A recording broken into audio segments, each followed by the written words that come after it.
Aku mau berbagi pengalaman penting banget ya soal penipuan, guys. Suatu hari tahun berapa ya? Kayaknya 2 tahun yang lalu ya.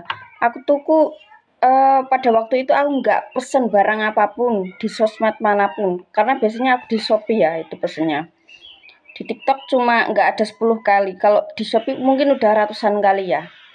Nah, tidak menutup kemungkinan ada toko-toko nakal ya. Dan waktu itu aku tuh tiba-tiba ada pesanan paket COD, ada kurir datang ke rumahku. Misi Mbak paket ya. Terus karena aku habis tidur kan nyawanya belum kumpul genap gitu. Akhirnya aku pun heran loh. Kok ada paket? Padahal aku nggak pesen. Tapi karena aku nggak enak nih sama kurirnya, akhirnya aku kasih uangnya aja. Berapa Mas? 60 ya. Waktu itu untungnya aku masih pegang uang ya, terus aku kasih. Terus aku tuh kayak ragu, aduh buka nggak ya? Akhirnya aku buka. Isinya apa? Kolor gede warna biru, guys. Dan itu aku nggak sama sekali nggak pesen.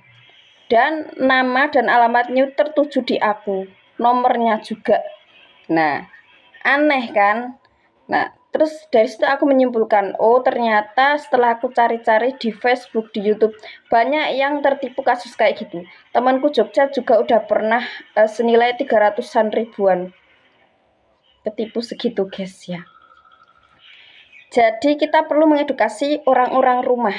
Kita harus bilang gini, Bu, kalau aku lagi di luar rumah ya, misal ada paket COD, Risa enggak ngasih uang ke ibu dan enggak bilang ada paket COD, maka tolak aja jika ada paketan datang ke rumah meminta uang COD gitu ya Bu ya. Itu penipuan. Tolak aja sama kurirnya, bilang anak saya nggak merasa pesan, tolong dibawa pulang lagi paketnya. Gitu guys ya. Kurirnya akan mengerti dan tidak akan marah ya, karena aku udah 2 kali nolak paket COD kayak gitu. Jadi itu adalah modus baru untuk toko-toko nakal nyari duit guys. Ada lagi kasus di temenku gini. Kasus di temenku itu ya, temenku sebut saja si Mawar. Si Mawar ini lagi keluar rumah.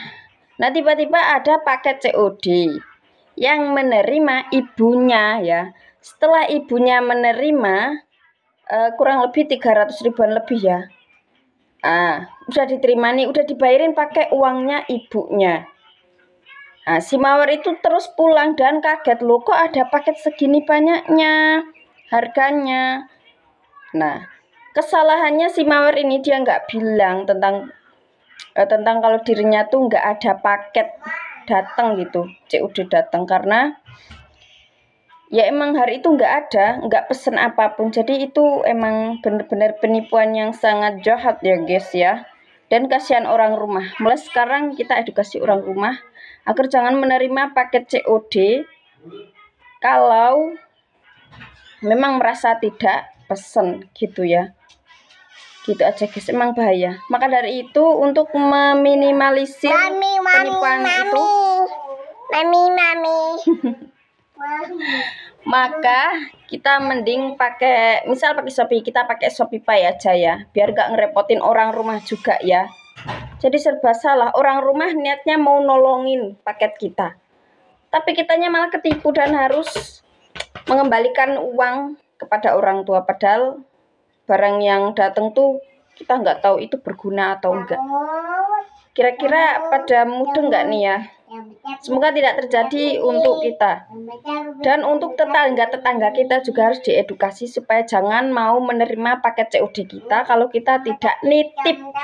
Itu bahaya banget, karena kalau mereka sampai menerima dan kita nggak merasa pesan, kan yang rugi kita juga guys. Ya enggak, kita mau nggak mau harus ganti karena nggak enak ganti uangnya tersebut. Aku udah edukasi tetangga-tetanggaku ya. Sekian kayak gitu aja ya. Udah paling aman pakai Shopee aja ya. Sekian.